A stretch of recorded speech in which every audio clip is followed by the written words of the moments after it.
3장 1절부터 8절까지 읽겠습니다. 오늘 말씀의 제목을 한번 따라 보시겠습니까? 위기의 순간에 하나님을 찾으라. 위기의 순간에 하나님을 찾으라. 다시 한번요. 위기의 순간에 하나님을 찾으라. 위기의 순간에 하나님을 찾으라. 우리가 신앙생활하면서 깨닫게 되는 한 가지 불편한 진실이 있습니다.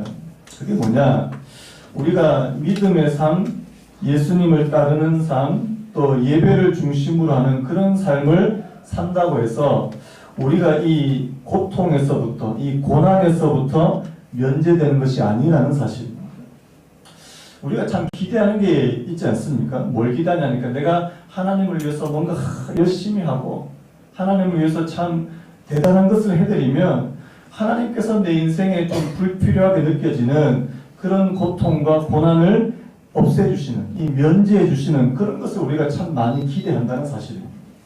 사실 물론 하나님께서 우리를 고통 가운데서 건져주실 때도 있고요.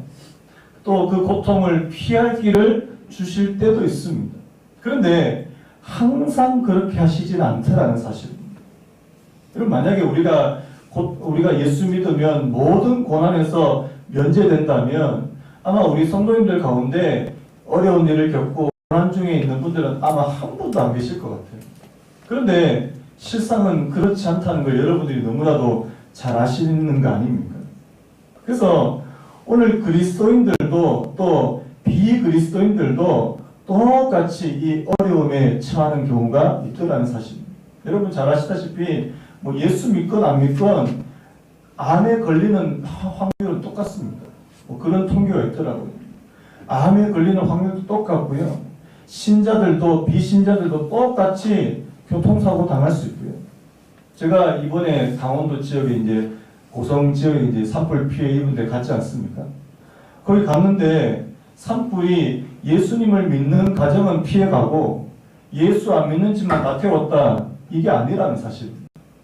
뭐 예수님 믿는 집, 뭐 잘 신앙생활 잘 하시는 그런 가정, 뭐 그렇지 않는 뭐 불교를 믿는 가정 그런 거 상관없이 그냥 뭐 산불 피해를 다 해보셨더라고요. 한번 우리 사진 잠깐 한번 보여주시겠습니다. 제가 이번에 가서 거기서 이제 잠깐 그 교회 주변을 이렇게 찍은 사진인데 한 30채가 넘더라고요. 완전히 다 타버렸어요. 뭐 이런 가정이 지금 뭐 한두 군데가 아니더라고요. 그래서 이제 저 집사람하고 저하고 이제 가게 됐는데 속초에서 이제 고성으로 넘어가는 그 도로에서부터 벌써 이제 양쪽 가가 완전히 이제 뭐 시커멓게 시작했는데 막 깜짝깜짝 놀라는 그런 일들이 이제 벌어진 거 아닙니까? 여러분, 하나님은 왜 우리의 삶 가운데 고통을 허락하실까라는 부분, 특히 하나님을 믿는 사람들이. 그래서 이제 유진 피터슨이 어떤 말을 했냐니까 이런 말을 했더라고요. 들어보시겠습니다. 망치로 엄지손가락을 내리치면 당신이 그리스도를 주님과 구세주로 받아들이기 전이나 후나 똑같이 아프다.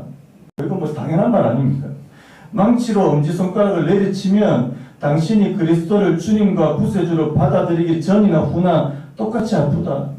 똑같은 고난을 당하고 똑같은 그런 고통을 당한다는 그런 뜻 아닙니까? 사실 이런 이유로 인해서 어떤 사람들은 이 하나님에 대한 의심, 이 하나님을 불신하는 그런 경우도 있다는 사실입니다. 그 팀 켈러 목사님의 하나님을 말하다라고 하는 책이 있는데요. 그 책에 보면 어떤 대학생이 이렇게 이제 항변하는 그런 모습이 있습니다. 기독교의 하나님이 살아있다고 믿고 싶지 않아요. 하나님은 세상에 끔찍한 고통을 허락하고 있잖아요. 전능하지만 세상의 악과 고통을 끝장내 줄 만큼 선하지 않거나 지극히 선하지만 악과 고통을 없애버릴 만한 힘이 없거나 둘 중에 하나겠지요. 여러분 이 말이 무슨 뜻인지 아시겠습니까? 하나님이 선하시면 그렇게 할 수 없다는 거고요. 하나님이 전능하시다면 그렇게 악과 고통을 방치해둘 수 없다 이 말입니다. 그러니 성경이 말하는 한없이 선하면서도 전능한 하나님은 존재하지 않는 거죠. 여러분 사실 이렇게 많이 생각하고 하나님을 떠나가는 사람들이 많이 있더라는 사실. 여러분 혹시 여러분 가운데도 하나님 진짜 선하신가? 하나님이 선하시면 어떻게 내게 이런 어려운 일을 허락하실 수 있는가?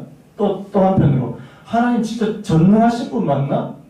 이런 악과 고통에서 어떻게 나를 이렇게 내버려 두실 수 있나? 무기력한 하나님 아닌가?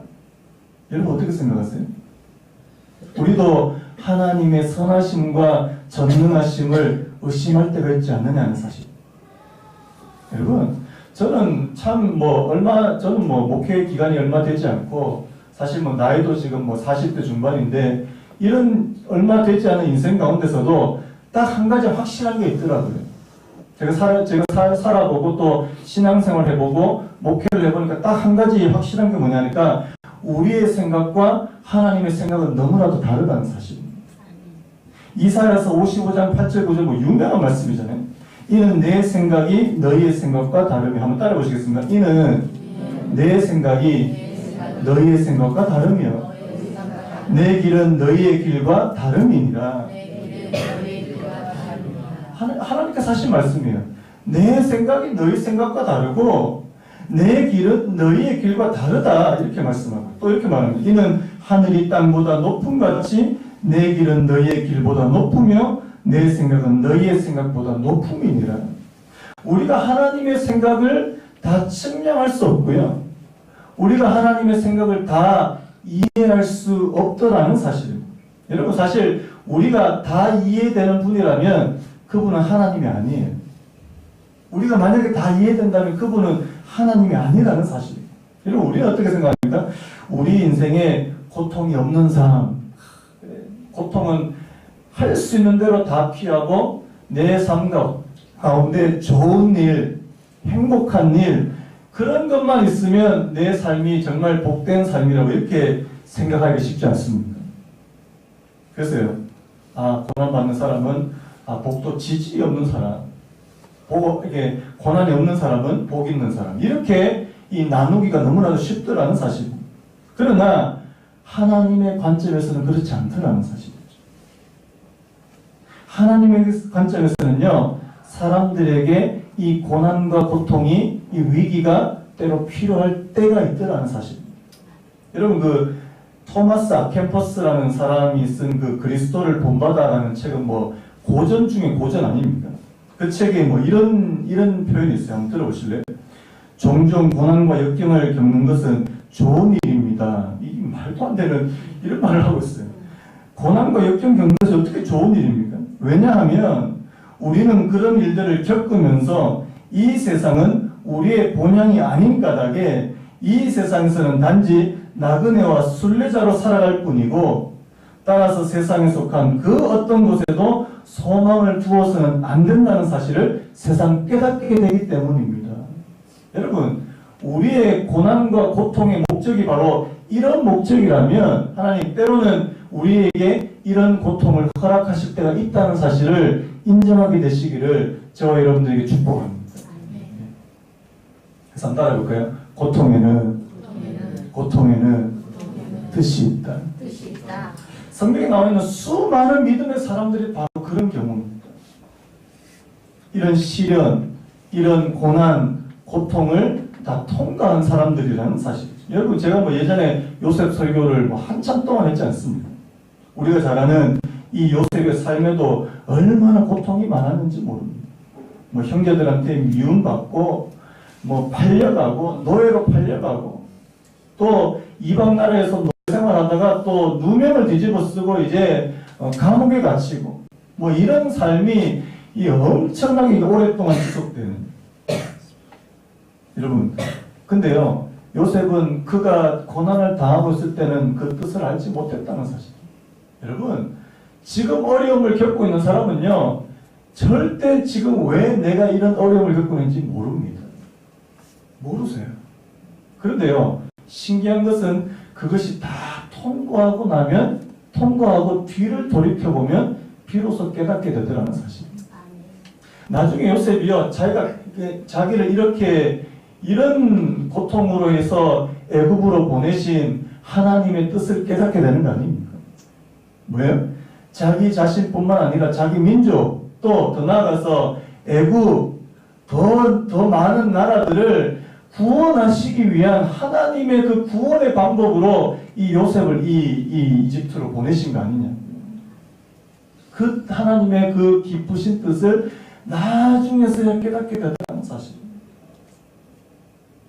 여러분, 오늘 우리 본문에 나오는 오늘 이 시편 3편에 이 다윗이 쓴 시로 알려져 있는데요. 이 다윗도 얼마나 그런 시련이 많은 인생입니다. 여러분, 좀 성경에 나오는 믿음의 사람들은 좀 시련 없으면 좋겠는데 하나같이 다 시련이 많은 인생. 특별히 여러분이 다윗은요, 광야의 사람이에요. 광야의 사람. 여러분, 다윗의 인생에 광야를 몇 번 경험한지 아십니까? 2번이나 경험했어요. 처음에는 자기가 이제 이스라엘의 왕이 되기 전에 이 사울이라고 하는 왕에게 미움을 받아가지고 이제 도망자 신세로 10년이 넘는 그 세월을 이제 광야로 도망다닌 사람이 바로 다윗 아닙니까? 나중에 또 오늘 우리가 이 3장 이 시편 3편의 배경이 되는 게 이 다윗이 그의 아들 압살롬을 피할 때 지은 시 아닙니까? 나중에 왕이 되고 나서도요, 자기 아들한테 반역을 당해가지고 또 광야로 도망가게 됩니다. 여러분, 무슨 힘든 그런 시련을 크게 2번이나 당하냐고요.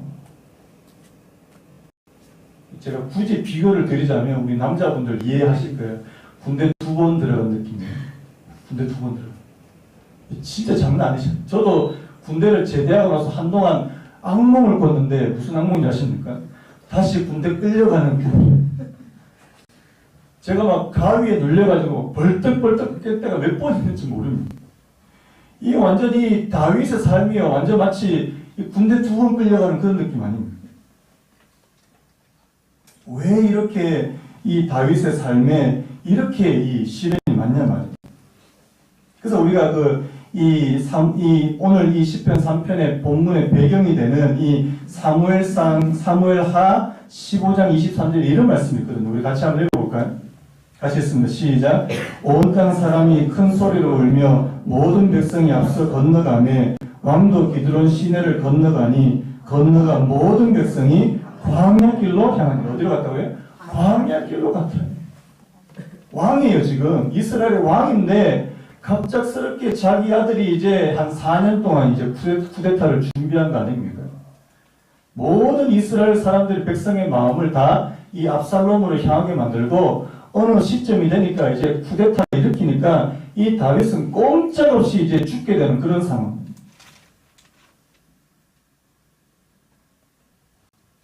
여러분, 왜 유독 다윗에게 이런 광야, 이런 시련의 과정이 많았나 하니까 제가 어떤 자료를 봤는데요. 여러분, 다윗과 사울 왕의 결정적인 차이점이 여러분 뭔지 아십니까? 이 광야가 있느냐 없느냐는 차이더라고요. 여러분, 그 이스라엘의 첫 번째 왕인 사울은요, 그냥 너무나도 평탄하고 쉽게 왕이 됐습니다. 그냥 뭐 사무엘이 가서 이제 안수해주고 임명해주고 하나님께서 축복해주시고 그냥 바로 왕이 됐어요. 그런데 여러분 아시다시피 그 사울, 너무나도 쉽게 왕이 된 그 사울은요, 너무나도 쉽게 변질하더라는 사실입니다. 그런데 오늘 이 다윗에게는 정말 많은 그런 시련, 연단, 고통, 하나님께서 다윗을 진짜 다윗되게 만드시기 위해서 이런 일들을 많이 허락하시더라는 사실. 여러분, 저와 여러분들의 삶도 그런 것 같아요. 내 삶 가운데 고난이 별로 없다? 고통이 하나도 없었다? 이 변질되기 너무 쉽더라는 사실. 하나님을 떠나기 너무너무 쉽더라는 사실. 하나님은 정말 저희들을 너무나도 잘 아시는 분이신 것 같습니다. 그래서요, 이 다윗은 이 고난과 이 시련을 통해서 자기보다 더 높은 왕, 누굽니까? 하나님이라고 하는 그 왕을 인정하는, 그 하나님 앞에 순종하는 이스라엘 왕이 됐다는 사실입니다. 사울은요, 자기 위에 왕이 있다는 사실을 망각해버린다는 사실입니다. 자, 오늘 본문의 말씀으로 좀 들어가려고 하는데요. 자, 오늘 본문은 이 다윗이, 아까도 말씀드렸죠. 어디로 가서 지으신 것입니까? 광야로 들어갔어요. 이제 압살롬을 피해가지고 어디로 들어갔다고요? 광야로 들어가서 지은 시가 바로 이 시편 3편의 이 말씀이라는 사실입니다. 표제가 되지 않습니까? 다윗이 그의 아들 압살롬을 피할 때 지은 시. 여러분, 오늘 오늘 이 시편 3편의 이 상황을 우리가 좀 알기 위해서 1절, 2절 말씀을 한번 분석을 해봐야 되는데요. 여호와여 나의 대적이 어찌 그리 많은지요. 일어나 나를 치는 자가 많으니이다. 그 다음 2절에 많은 사람이 나를 대적하여 말하기를 그는 하나님께 구원을 받지 못한다 하나이다. 여러분, 이제까지 다윗의 삶 가운데 어려운 일들이 한두 번이 아니었습니다. 또 특별히 우리 다윗은 전쟁터를 누볐던 그런 전사에게 용사 아닌가요? 군인이잖아요. 그런데 그의 인생에 참 많은 위기의 순간, 어려운 순간이 있었지만 오늘 이 시편 3편이 유독 이게 힘든 이유가 뭐냐니까 오늘 말씀 2절 말씀이에요. 그는 하나님께 구원을 받지 못한다. 무슨 말입니까? 여러분 그 절체절명이라는 말 들어보셨습니까? 이 절체절명이라는 말의 뜻이 뭐냐니까 궁지에 몰려서 살아날 길이 없게 된 막다른 처지 이런 뜻입니다. 절체절명. 궁지에 몰려 살아날 길이 없게 된 막다른 처지. 여러분 오늘 이 다윗은 많은 그런 어려움 가운데서도 지금 이 어려움은 그의 인생 가운데 진짜 막다른 골목에 이른 것 같습니다. 이제 더 이상 그가 다시금 살아날 수 있는, 다시금 소생할 수 있는 가능성이 보이지 않는 그런 상황이라는 사실입니다. 아까도 말씀드렸잖아요. 모든 이스라엘 사람들의 마음이 다 누구한테로 쏠려갔다고요? 다 자기 아들 압살롬한테로 다 향해져 버렸고요. 여러분 거기 나중에 사무엘하 말씀을 보시면 이 다윗의 가장 중요한 책사, 이 모략을 베푸는 이 책사인 아히도벨이라는 사람이 이 누구의 편으로 가냐니까 압살롬의 편으로 가버리더라는 사실. 이 아히도벨이라는 사람이 얼마나 이 똑똑하고 이 지략이 뛰어난지 그가 하는 모든 대답은 바로 하나님께 물어서 답을 얻은 것과 같았다. 이렇게 표현한다는 사실. 이제 다윗은 꼼짝없이 이제 죽게 될 그런 상황, 도간에 든 쥐와 같은 그런 상황이었다는 사실. 그래서 오늘 1절, 2절에서 다윗이 이렇게 고백하는 거 아닙니까? 여호와여 나의 대적이 어찌 그리 많은지요. 일어나 나를 치는 자가 많으니이다. 내 주변에 적이 왜 이렇게 많습니까? 내 주변에 나를 미워하고 나를 죽이려고 하는 사람이 왜 이렇게 많습니까? 여러분 어떻습니까? 만약 여러분이 한번 상상해보세요. 여러분 주변에 여러분들을 좋아하는 사람들보다 여러분들을 싫어하고 미워하는 사람이 더 많다고 한번 생각해보세요. 기가 막힌 노릇 아닙니까? 저는요, 제 주변에 저를 미워하시는 분 딱 한 번만 있으면 저는 막 마음이 불편해서 저는 견디질 못해요. 저희 교회에서 저를 미워하거나 싫어하시는 분은 저는 한 분도 없다고 저는 확신합니다. 여러분들 그런 표정을 지시면 저거 어떡하란 말이에요. 너무 믿으시는 분들 이런 표정으로 저를 보시면 근데 저는 진짜 확신하거든요. 저희 성도님들 가운데 저에 대해서 뭔가 안 좋은 감정을 품고 제가 예전에 어떤 목사님 이야기를 들었는데 그 교회가 커지니까 목사님에 대한 안티 세력이 있는데 목사님 바로 앞자리에 딱 앉아가지고 이렇게 딱 팔짱 끼고 이렇게 목사 잘 되는 거 보자, 잘 되나 보자 그렇게 예배 드리는 분들이 있더래요, 진짜. 하나님께서는 저의 연약함을 아시고 그런 분들을 한 분도 안 보내신 것 같은데요. 여러분, 저는 그러면 아마 설교를 못할 것 같아요. 진짜 내 주변에 나를 싫어하고 나를 미워하는 사람이 한 사람만 있어도 마음이 막 불편하고 힘들고 한데 오늘 사방에 이 적들이 깔려있더라는 사실. 여러분 우리 아이들이 학교에서 왕따 당하는 게 왜 힘든지 여러분 좀 짐작 가는 부분 아닙니까? 물론 그 속마음 우리가 다 모르지만 아이들 혼자 그냥 따시키고 그냥 다른 애들이 다 그냥 모른 척 해버리고 그게 아이들의 마음에 얼마나 큰 상처를 주는 거 여러분 잘 알지 않습니까? 여러분 이 관계에서 조금만 힘든 일이 있어도 우리가 이게 불편한 것이 우리 마음인데 오늘 다윗은요 이게 뭐 한 수백 배 더 힘든 그런 상황이더라는 사실입니다. 그리고요 이 사람들이 뭐라고 얘기합니까? 그는 하나님께 구원을 받지 못한다. 이 말을 쉽게 말하면요, 이제 다윗은 끝이다. 이제까지 하나님께서 다윗을 지켜주셨는지 모르겠지만 이제는 다윗은 끝이다.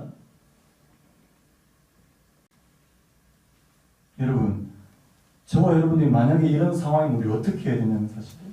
저는 오늘 말씀을 이 시편 3편 말씀을 통해서 이런 위기, 이런 고난, 고통의 순간에 우리가 어떻게 대처해야 될 거냐는 사실이에요. 오늘 제가 한 두 가지 정도로 생각을 해보려고 하는데요. 우리 3절 말씀을 우리 같이 한번 읽어봤으면 좋겠습니다. 3절 같이 했습니다. 시작. 여호와여 주는 나의 방패시요 나의 영광이시요 나의 머리를 드시는 자신입니다. 우리 첫 번째 우리가 해야 될 일, 우리에게 반드시 필요할 일은 바로 뭐냐니까 하나님이 어떤 분이신지 다시금 상기시키는 일입니다. 한번 따라해볼까요? 하나님이 어떤 분이신지 다시 상기시키는 것이다. 여러분, 바로 하나님에 관한 지식. 여러분, 오늘 여기서 말하는 이 3절에 말하는 여호와여 주는 나의 방패시요 나의 영광이시요 나의 머리를 드시는 자신이다. 이것은 다윗의 머리에서 나오는 고백이 아닙니다. 이건 이론이 아니에요. 다윗의 삶의 경험에서 나오는 처절한 고백이라는 사실. 여러분, 지금 자기가 지금 거의 죽게 된 그런 상황인데요. 그가 하나님에 대해서 이런 고백을 쏟아내더라는 사실. 주님은 나의 방패십니다. 나의 영광이십니다. 나의 머리를 드시는 자십니다. 여러분, 다윗의 삶이 바로 이런 삶이었다는 사실. 여러분, 다윗의 삶은 바로 하나님이 그에게 방패가 되어주신 삶인 줄로 믿습니다. 이 방패가 뭐예요? 보호 아닙니까? 보호. 지켜주시고 보호해주시고 이 방어를 가리키는 말 아닙니까? 시편 18편에 18편 2절에 이런 표현이 있지 않습니까? 여호와는 나의 반석이시요 나의 요새시요 나를 건지시는 이시요 나의 하나님이시요 내가 그 안에 피할 나의 바위시요 나의 방패시요 나의 구원의 뿌리시요 나의 산성이시로다. 여러분, 하나님을 가리켜서요, 바위, 요새, 산성 이런 표현들을 막 써는 이유는 뭐예요? 하나님이 그만큼 자기를 지키시고 보호하시고 그렇게 방어해 주셨다는 사실입니다. 여러분, 하나님이 오늘 저와 여러분들에게 방패가 되어 주시기를 예수님의 이름으로 축원합니다. 다른 사람들이 여러분들을 말로 공격하거나 다르게 막 여러분들의 상처가 줄 때 여러분들에게 상처가 되지 않는 것은요, 하나님께서 여러분들의 마음을 지켜주시는 것인 줄로 확신하시기 바랍니다. 이게 바로 방패라는 사실. 자, 그렇다면 영광이라는 뜻은 뭘까요? 이 영광은요, 바로 하나님의 저항할 수 없는 임재를 가리킨다. 이렇게 됐습니다. 트랭퍼 롱맨이라는 그 학자가 이런 말을 했는데 한번 들어보시겠습니까? 이 바로는 애국 이집트의 왕을 말합니다. 이집트의 왕 바로가 홍해에서 깨닫듯이 하나님의 영광은 신실한 자에게 감명을 주고 악인들은 파괴한다. 한번 따라해볼까요? 하나님의 영광은 신실한 자에게 감명을 주고 악인들은 파괴한다. 여러분, 출애굽기 14장에 이런 말씀이 있던데 14장 17절 18절 보니까요, 내가 애굽 사람들의 마음을 완악하게 할 것인즉 그들이 그 뒤를 따라 들어갈 것이라. 내가 바로와 그의 모든 군대와 그의 병거와 마병으로 말미암아 무엇을 얻으리며 영광을 얻으리니. 그들에게로 통해서 하나님의 영광을 얻는다는 것은 뭡니까? 그들을 다 홍해 바다에 몰살시킨다는 말입니다. 악인에 대해서는 철저하게 하나님께서 응징하시고, 여러분, 하나님의 백성 이스라엘 신실한 자들에게는 감명을 주는 것, 이것이 바로 하나님의 영광이다. 이렇게 말씀하신다는 사실. 여러분, 다윗이 많이 경험했던 게 바로 이거 아닙니까? 하나님께서 하나님을 믿는 자신은 철저하게 보호하실 뿐만 아니라 하나님을 대적하는 악한 악인들에 대해서는 철저하게 응징하시는 그런 하나님. 여러분, 세 번째, 머리를 드신다. 이 표현도 마찬가지입니다. 이제까지 다윗이 수치스러운 일들이 많이 있었습니다. 지금 이 아들에게 쫓겨가지고 지금 광야로 도망가게 되는 것, 이것 자체도 엄청나게 수치스러운 일입니다. 다윗의 자존심이 무너지고 다윗의 명예가 실추되었다는 사실이에요. 그런데 다윗이 뭐라고 말합니까? 이제 내 머리를 드시는 분이시다. 여러분, 오늘 지금 다윗이 하는 이 고백은요, 그냥 머리에서 나오는 고백이 절대 아니라는 사실입니다. 여러분, 위기의 순간에 나는 어떤 하나님을 고백할 수 있습니까? 여러분들이 경험한 하나님만 고백할 수 있는 줄로 믿습니다. 그래서 여러분 축복합니다. 하나님을 많이 경험하시는 은혜가 있기를 예수님의 이름으로 축원합니다. 내가 사랑의 하나님, 내게 자비로우신 하나님, 나를 위해서 일하시는 하나님, 여러분들이 다양한 하나님을 많이 경험할 때 여러분들의 삶의 인생에 중대한 위기가 찾아왔을 때요. 아, 내가 예전에 하나님은 내게 이런 분이셨어. 여러분 지금 어떻습니까? 여러분, 나는 이런 하나님이야. 이 하나님이 있습니까? 그러면 여러분들이 거기서 일어날 수 있는 힘이 생긴다는 사실입니다. 그래서 우리가 첫 번째 기억할 것은요, 하나님이 어떤 분이신지 다시 상기하는 것. 다른 말로 하면 경험에서 나오는 하나님에 대한 지식을 갖는 것인 줄로 믿습니다. 이거 반드시 필요하다는 사실. 자, 그 다음에 두 번째 한번 따라 보시겠습니까? 하나님께 기도로 나아가는 것. 한 번 더요. 하나님께 기도로 나아가는 것. 자, 우리 4절 말씀 같이 읽겠습니다. 시작. 내가 나의 목소리로 여호와께 부르짖으니 그의 성산에서 응답하시니라. 여러분, 사실 이 시편 3편 전체가 뭐예요? 하나님에 대한 기도예요. 오늘 3편 1절도 보세요. 여호와여. 3절에도요. 여호와여. 7절에도요. 여호와여. 지금 누구를 부르고 있습니까? 하나님을 간절하게 부르고 있다는 사실. 여러분, 오늘 다윗에게 회복된 것이 뭐냐? 바로 다윗에게 있어서의 그 간절한, 그 진실된 기도가 회복된 줄로 믿습니다. 뭘 통해서요? 고난을 통해서. 여러분, 고난은요, 때로는 우리의 기도의 삶을 회복시키는 자극제가 된 줄로 믿습니다. 여러분, 그러세요. 고통은요, 때로는 우리에게 하나님께서 그렇게 큰 소리로 말씀하시는 하나님의 메가폰과 같은 역할을 하더라는 사실입니다. 여러분, 그 유명한 C.S. 루이스가 있는 표현이 바로 그거 아닙니까? 고통은 귀먹은 세상 사람들을 흔들어 깨우기 위한 하나님의 메가폰입니다. 여러분, 사실 저는 보니까 이 다윗이 이스라엘의 왕이 된 이후로요, 그의 기도 생활이 좀 약해지지 않았나 생각이 듭니다. 여러분, 이 압살롬의 반역 사건 이전에 무슨 일이 있었습니까? 이 밧세바 사건이 있거든요. 그가 이제 이스라엘이 이제 평안하고 나라가 강성해지고 평안하니까 이제 마음이 느슨해져가지고요. 다른 사람 다 전쟁터 나갈 때 자기는 저녁 늦게 일어나가지고 어슬렁거리다가 뭘 보게 됩니까? 목욕하는 여자를 보잖아요. 그래서 이제 뭐 간음죄뿐만 아니라 살인죄 막 저지르는 거 아닙니까? 이미 그의 영적인 상태가 진짜 하나님을 찾는 그런 게 되지 않았는데요.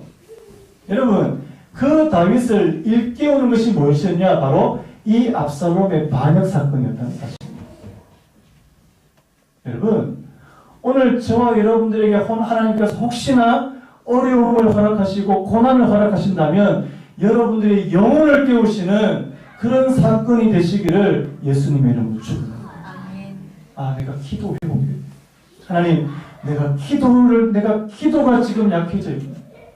하나님, 내가 하나님을 찾는 것이 지금 약해져 있습니다. 하나님께로 나아갈 수 있는 은혜를 허락해 주시기를 원합니다. 특별히 여기서 중요한 표현이요.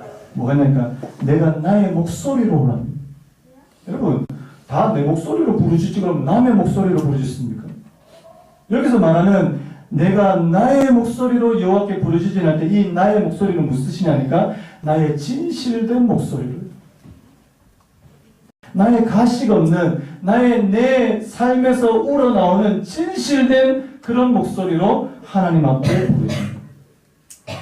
여러분, 그 사람이 진짜 하나님을 진심으로 찾고 있는지 그냥 건성으로 찾고 있는지 기도 소리만 들어봐도 다 압니다. 제가 들어도 알아요. 제가 하나님이 아니지만 제가 들어도 저분은 진짜 하나님 앞에 진실된 마음으로 하나님을 찾고 있는지 그냥 건성으로 기도하는지 다 알아요. 여러분 노래 부를 때도 그렇지 않습니까? 그냥 뭐 기교가 막 부리고 막 테크닉해서 그렇게 막 불러도 사람들한테 감동이 안 돼요. 진짜 그 음에 자기의 진심을 담으면요, 아무런 기교도 없이요 다른 사람의 마음을 움직일 수 있는 거 아닙니까? 여러분 하나님 앞에 갈 때도 마찬가지. 하나님께서는 우리 어떤 무슨 기교나 테크닉을 절대 원하시지 않습니다. 하나님은 바로 저와 여러분들의 상한 마음, 진실된 마음을 원하시는 분이신 줄 믿습니다. 그 절박한 부르짖음이 우리 마음 깊은 곳에서 터져 나올 때 하나님 이게 바로 여호와여 내가 나의 목소리로 여호와께 부르짖는다 이런 표현이라는 사실. 여러분 어려움을 당하고 힘든 일이 다가올 때 하나님 앞에 낮아지시는 애 있기를 바랍니다. 낮아지는 분들은 목소리가 절박해집니다. 절박해져. 그래서 내 목소리로 하나님께 부르짖는다. 이 기도의 이 삶이 회복될 줄로 믿습니다. 그래서 오늘 두 가지 기억하십시오. 절체절명의 위기의 순간, 고난의 순간에 내가 하나님이 어떤 분이신가 내가 기억할 수 있는 내가 경험한 하나님, 그리고 그 하나님 앞에 내가 부르짖으며 진실된 마음으로 하나님 앞에 나아갈 수 있는 그런 사람. 자, 그렇다면 이 두 가지의 이 삶이 내한테 회복될 때 하나님 내게 찾아오는 결과가 뭐냐라는 거죠. 첫 번째가 바로 이 내적인 평안이라는 사실입니다. 우리 5절 말씀 같이 읽겠습니다. 시작. 내가 누워 자고 깨었으니 여호와께서 나를 붙드심이로다. 여러분 다른 우리말 성경에는 이게 나누어져 있지 않는데 영어 성경이나 다른 번역에 보면 1절에서 4절까지 그리고 5절에서 8절까지 딱 이게 나누어져 있습니다. 반전이 있다는 뜻입니다. 1절에서 4절까지 다윗이 그렇게 마음이 괴로워서 고통 가운데 하나님을 절박한 심정으로 찾고 기도했는데 자 바로 5절로 넘어오면서 그의 이 어조가 바뀐다는 사실이에요. 뭐라고 말합니까? 내가 누워 자고 깨었으니 여호와께서 나를 붙드심이로다. 그 유진 피터스의 메시지 성경을 자주 인용하는데요. 여기 보면 굉장히 재미있게 번역되어 있습니다. 한번 들어보시겠습니까? 이 몸 두 다리 쭉 뻗고 누워 한숨 푹 자고 일어납니다. 여러분 무슨 뉘앙스인지 아시겠죠? 이 몸 두 다리 쭉 뻗고 누워 한숨 푹 자고 일어납니다. 여러분 그 전에 다윗의 심정 같으면 1절에서 4절까지 다윗의 심정 같으면 잠이 제대로 오겠습니까? 안 오겠습니까? 잠이 안 오죠. 주변에서 자기 죽이려고 이제 막 덤벼들고 자기는 지금 도망다니고 있는데 잠이 오겠냐고요. 이런 와중에 어떻게 편안하게 잠을 잘 수 있냔 말입니까? 이 불면증 이래야 이게 정상 아닙니까? 여러분 오늘 우리 주변에 불면증이 왜 그렇게 많은 거예요? 두렵고 불안하고 답답하니까 불면증 있는 거 아닙니까? 제가 어느 통계를 보니까 올해 우리나라에 수면장애로 진료를 받은 사람만 지금 40만 명. 올 상반기에. 이게 2010년도보다 2배 이상 증가한 수치라고 그러더라고요. 40만 명. 혹시 여러분 가운데도 지금 밤에 잠을 잘 못 이루시고 온갖 걱정과 온갖 근심으로 이 잠자리에서 뒤척뒤척 하고 계시지 않습니까?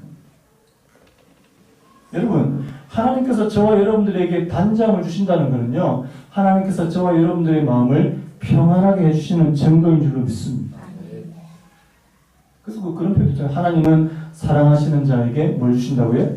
잠을 주신다. 또 이 말을 또 잘못 또 적용해가지고 또 예배 시간에 또 졸면서 하나님께서 나를 많이 사랑하시는가 보다 이러면 곤란합니다. 지금 분위기가 좀 너무 이렇게 좀 무거워서 제가 드렸던 말씀입니다. 여러분 빌립보서 4장 6절에서 7절 아무것도 염려하지 말고 따르고 아무것도 염려하지 말고 다만 모든 일에 기도와 간구로 너희 구할 것을 감사함으로 하나님께 아뢰라. 그럼 어떻게 된다고요? 모든 지각에 뛰어난 하나님의 평강이 그리스도 예수 안에서 너희의 마음과 생각을 지키실 것입니다. 여러분 진짜 이거 해보십시오. 내가 뭐 하지 않고요? 염려하지 않고 하나님 내가 기도할 수 있는 그런 은혜를 허락해 주시기를 원합니다. 그래서 여러분 한번 자 구호처럼 한번 해볼까요? 한 절 잘 한번 따라해 보시기 바랍니다. 염려하지 말고 기도하자. 걱정하지 말고 기도하자. 불안해하지 말고 기도하자. 오늘 저와 여러분들 이 은혜가 있기를 바랍니다. 그래서 여러분, 그래서 천만인이 나를 애워싸 진친다 해도 나는 두려워하지 않는다. 여러분, 이 평안함과 이 담대함이 어디서 나오냐고요? 지금도 살아계셔서 그와 함께 하시는 하나님, 내가 경험한 하나님, 나의 방패가 되어주시는, 내가 나의 목소리로 하나님 앞에 그렇게 부르짖을 때요. 그래서 마지막에 7절 말씀에 여호와여 일어나소서 나의 하나님의 나를 구원하소서 주께서 나의 모든 원수의 뺨을 치시며 악인의 일을 꺾으셨나이다. 여러분 하나님께서 오늘 저와 여러분들의 마음속에 내적인 평안만 주시는 것이 아니라 우리의 외적인 삶도 하나님께서 구원해 주실 줄로 믿습니다. 이 말이에요. 그래서 악인들의 뺨을 치시며 악인들을 수치스럽게 하시고 악인들의 일을 꺾으셨다. 악인들을 무력하게 하시는 하나님의 이 구원의 은혜가 있다라는 사실입니다. 자, 여기까지 하고요. 그래서 여러분 기억하십시오. 오늘 지금 다윗이 이 고난과 고통의 순간에서 누구를 찾았다고요? 하나님을 찾고 하나님 앞으로 나아갈 수 있는 그런 은혜, 그런 믿음을 그가 소유하게 되었다는 그 사실이에요. 여러분 때로는요 우리가 고난 중에 하나님을 찾아도 오늘 우리 마음속에 하나님께서 내적인 평안을 주시고 다 주시지만 우리의 삶이 조금도 달라지지 않는 그런 경우도 있습니다. 제가 왜 이런 말씀 드리냐니까 지금 제가 같이 나눌 영상이 하나 있는데요. 이게 무슨 영상이냐니까 예전에 KBS 다큐멘터리에서 이 교회 오빠라고 하는 그런 걸로 해서 이 이관희 집사님에 관한 그 프로를 제작했는데 이 굉장한 반향이 있었습니다. 이번에 이게 영화로 제작이 돼요. 이 교회 오빠라고 하는 영화가 제작이 돼서 상영이 되는데 그 소개 글을 제가 잠깐 인용하고 우리 영상 같이 잠깐 나눴으면 좋겠습니다. 그 두 분이 어떤 분이냐니까 지금 남자 이관희 이미 소처럼 하셨어요. 대장암 말기. 이 아이를 첫 번째 아이를 낳자마자 얼마 되지 않아서 이 남편이 대장암 말기로 지금 투병 생활을 하게 되었고 그 대장암 말기 항암 치료가 끝나기도 전에 이 시어머니 이 남편 집사님의 어머니가 충격으로 이제 세상을 떠나시게 되고요. 또 항암 치료가 끝난 후에 이 여자 집사님이 또 혈액암 4기. 이 집은 완전 이 욥과 같은 이런 고난이 찾아오는 그 속의 글 한번 들어보시기 바랍니다. 하나님, 저희 가정 이러다 다 죽게 생겼습니다. 주님 살려주세요. 딸아이를 출산하고 사무조리원에서 나오던 날 들려온 남편의 4기 대장암 소식, 갑작스러운 어머니의 죽음, 항암 치료가 종료된 지 일주일도 채 안 되어 알게 된 아내의 4기 혈액암, 잠시도 숨 쉴 틈 없이 밀려온 고난에 부부는 깊은 탄식과 함께 기도에 매달리는 것밖에 할 수 없었다. 내 안에 나는 죽고 오직 예수님만 사는 삶, 마치 욥과도 같은 삶, 이해할 수조차 없는 기막힌 상황에도 남편 이관희는 그 누구도 원망하지 않고 절대로 주님에 대한 신뢰를 거두지 않았다. 삶과 죽음의 경계에 서 있는 그는 무엇을 바라보았을까? 어떻게 그런 고백을 할 수 있었을까? 하루라도 더 온전한 삶을 살기 위해 몸부림쳐갔던 이관희 집사의 순전한 믿음이 스크린을 통해 펼쳐진다. 한번 우리 영상 같이 한번 보고 같이 마무리하겠습니다.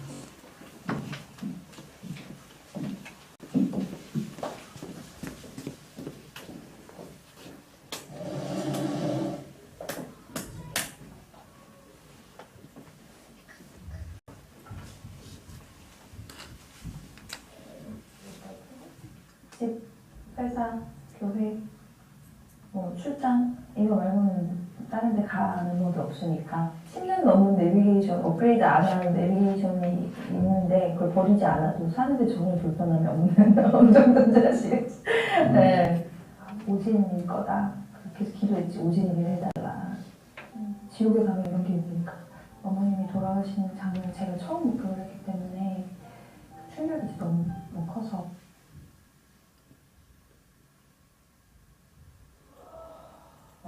정신과 치료도 받아야 했고 내가 어떤 환란이 와도 주님을 변함없이 사랑하겠다. 내가 절대 주님을 변화시키지 않겠다. 그리고 내가 요보다 더한 믿음으로 주님을 사랑하겠다. 그렇게 기도하더라고요. 그러니까 마음으로는 원망하는 마음이 있을지 모르겠지만 제가 들은 건 똑똑히 기억하고요. 그 사건들을 주위에서도 해석을 잘 못하니까 믿는 분들조차도 사실 상처 주는 말들을 진짜 많이 주셨거든요. 그래서 지옥에 갔다 그런 말들도 많이 들어요. 어디까지지? 정확히는 이제 남편이 항암치료 끝나고 5일 뒤에 제가 이제 암 판정을 받았는데 저는 믿음이 없는 사람이지만 하나님께서 정말 우리 부부를 통해서 뭔가 계획하고 계신 게 있다. 그리고 나를 헤어지지 않으실 것 같다. 하나님 인격적으로 만나지 못하고 살았거든요. 그래서 저한테 너무 감사한 일이 됐어요. 그러니까 제가 암사기 진단받고 정말 하나님 인격적으로 만날 수 있었고 정말 내 생에 있어서 가장 큰 분별적인 회개를 할 수 있는 시간이 됐던 것 같아요. 물론 덤덤하게 얘기하지만 한 3일 정도는 혼자 입원실에서 통곡하고 미치는 서로 늘었죠. 이제 제가 보호자였다가 환자가 된 거잖아요. 서로의 소통이 완벽하게 되기 시작했어. 전부 다 넌 크리스찬이신데 근데 사실 돌아보면 이분들이 크리스찬이 아니셨기 때문에 교회 오빠라는 다큐멘터리가 KBS에서 반영이 될 수 있었던 거예요. KBS가 엄청난 그 진통을 치르고 있었어요. 파업을 겪어가지고 이 교회 오빠가 반영이 될 수 없는 상황이었어. 그리고 심지어 욥기 말씀이 그대로 이 공영방송에서 나간다는 건 있을 수가 없는 일인데 그 이효승 PD님을 하나님이 이제 도구로 선택을 하신 것 같아요. 이 이효승 PD님이 너무 크리스찬이셨기 때문에 이 방송을 내 종교를 위해서 사용하지 않는다라는 정체성이 있었고 그리고 또 그래서 방송이 나갈 수 있었고 또 파워인데도 불구하고 이 방송을 내보내야 된다는 사명감을 가지신 거예요. 같은 세가 나가고 그러니까 이단희 집사의 삶을 통해서 정말 회복되는 영혼들을 보여주시는 거야. 너 때문에 하나님 믿고 싶어. 야 이단희 집사 너가 믿는 하나님 나도 믿어. 이런 사람들이 생겨나는 거야. 너무 감사한 일이죠. 그래서 한희 집사가 하나님이 이렇게 가시구나. 되게 많이 기뻐했었고요. 근데 또 한편으로는 많은 사람들이 이렇게 기도해주고 또 응원해주고 하는데 왜 상황이 점점 더 안 좋아질까. 그것도 좀 힘들고 외로운 점들도 있었고 또 반면에 이제 믿지 않는 사람들은 조롱하는 사람들도 너무 많았죠. 하나님 그렇게 살려달라고 매달리더니 그냥 너는 죽어먹고 있지 않냐 이렇게 말하는 사람도 있었고 집안에 며느리가 잘 들어가지 여자가 잘못 들어가서 저 집은 저렇게 됐다 말로 다 할 수 없는 정말 수치와 조롱을 많이 당했어요. 네. 욥은 하나님께서 시험을 다 통과하게 하신 다음에 갑절을 보고 부어주셨잖아요. 네, 저희 이간희 집사는 이 땅에서 사명이 여기까지로 데려가셨기 때문에 더 혹독하게 시험 허락하시는 것이 아닐까라고 생각하고요. 그러니까 사람들이 이제 욥과 같은 사람이다 이제 이렇게 얘기해 주시고 막 했을 때 항상 남편이 저한테 진지하게 했던 얘기가 있어. 뭐라고 했냐면 그러니까 욥의 진수는 마지막에 있는 게 아니라 과정에 있다고. 그러니까 정말 욥이 그 사람들이 이제 막 그 욥의 결과에 주목하고 막 초점을 맞추지만 진짜 욥의 진수는 하나님 그 욥이 어떻게 변화되어가고 어떻게 전문같이 단련되어져 있는지 그게 가장 중요한 거라고 저한테 늘 얘기했었어요. 이제 두 번째 재발하고 나서는 저희가 촬영을 거부했거든요. 저희 회복 가능성이 전혀 없는 시점에서 찍는 게 도대체 믿는 자에게도 그렇고 믿지 않는 자에게도 그렇게 유익한 것이 무엇이 있겠느냐. 그래서 사실 촬영을 거부를 했었는데 그러니까 주님이 세상에 이제 공헌하면서 눈부신 삶을 사는 사람도 증거로 삼지만 나처럼 이렇게 고통 속에 있으면서도 주님을 놓지 않는 사람도 증거로 삼으실 거다. 그렇게 해서 촬영하고 딱 열흘 만에 남편을 표현한 거. 그날 생일이니까 카톡에 맨 위에 뜨잖아요. 자기 생일이면 사람들이 다 봤을 거 아니야. 맨 위에 뜨니까 근데 거기 부금이 떠있지. 근데 또 그날이 하나님 관점으로 보면 천국 입성한 첫날이 된 거잖아. 얼마나 하늘에서는 천국 잔치를 하고 있겠어요. 우리는 슬프지만, 내가도 슬프지만. 참 이 사람은 특별하게 하나님의 사랑을 많이 받고 간 사람이구나. 우리가 죄인을 위해서 목숨을 내어주신 하나님의 그 크신 사랑과 은혜. 그리고 참 말로 말할 수 없는 그런 힘든 고난들을 겪어왔는데 그런 고난하고 역경도 심지어 죽음조차도 예수님의 보혈보다 크지 않다는 것을 확인시켜줄 수 있는 메시지가 담긴 영화였으면 좋겠고요. 또 고통과 절망에 빠진 사람들에게 위로와 또 치유의 사명을 감당할 수 있는 그런 복음의 통로로 잘 쓰임받을 수 있다면 이달의 집사도 천국에서 크게 기뻐하리라고 생각해요.